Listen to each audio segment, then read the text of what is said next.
রাজধানীর পশুরহাটকে কেন্দ্র করে কোনো ধরনের যানজট বা জনদুর্ভোগ সৃষ্টি হলে প্রয়োজনীয় ব্যবস্থা নেবার নির্দেশ দিয়েছেন ঢাকা উত্তর সিটি কর্পোরেশনের প্রশাসক মোহাম্মদ শফিকুল ইসলাম খান।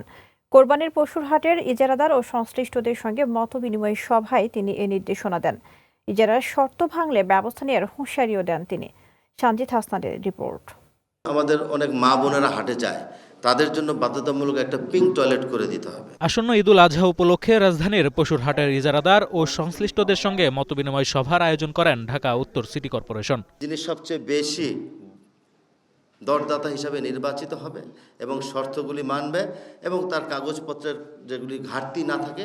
রাজধানীতে পশুরহাটকে কেন্দ্র করে কোনো ধরনের যানজট বা জনদুর্ভোগ সৃষ্টি হলে সিটি কর্পোরেশন প্রয়োজনীয় ব্যবস্থা নেবে বলে জানান ডিএনসিসি প্রশাসক। আপনাদের ব্যবস্থাপনা যতটুকু করা দরকার আপনারা এখন থেকে রেডি হয়ে যান, যাতে করে সেই ব্যবস্থাটা ঠিকভাবে রাখতে পারেন, যাতে করে আপনাদেরকে আমরা সিটি কর্পোরেশনের পক্ষ থেকে বাধ্য হয়ে কোনো নোটিশ না দিই, বাধ্য হয়ে কোনো জরিমানা না করি, বাধ্য হয়ে সেই লাইসেন্সটা যাতে ক্যান্সেল না করি।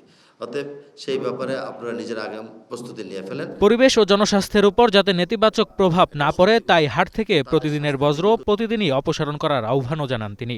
প্রতিদিনের যে বর্জ্য, যাবতীয় যে গোবর বলল আরও আনুষঙ্গিক খাবার দাবার ওয়েস্ট যেটা থাকে, আমরা সেখানে প্রতিদিনেরটা একটা নির্দিষ্ট জায়গায় রাখবো, যেই জায়গায় আমার সিটি কর্পোরেশনের গাড়িটা গিয়ে প্রতিদিন এটা কালেক্ট করতে পারে এমন একটা জায়গা আপনাদেরকে নির্ধারণ করে দিতে হবে। নারীদের জন্য প্রতিটি হাটে পিঙ্ক টয়লেট নামে পিঙ্ক কালারের টয়লেট নির্মাণের নির্দেশনাও দেন প্রশাসক। এই একটা টয়লেটটা আপনাদেরকে করে দিতেই হবে এক জায়গায়।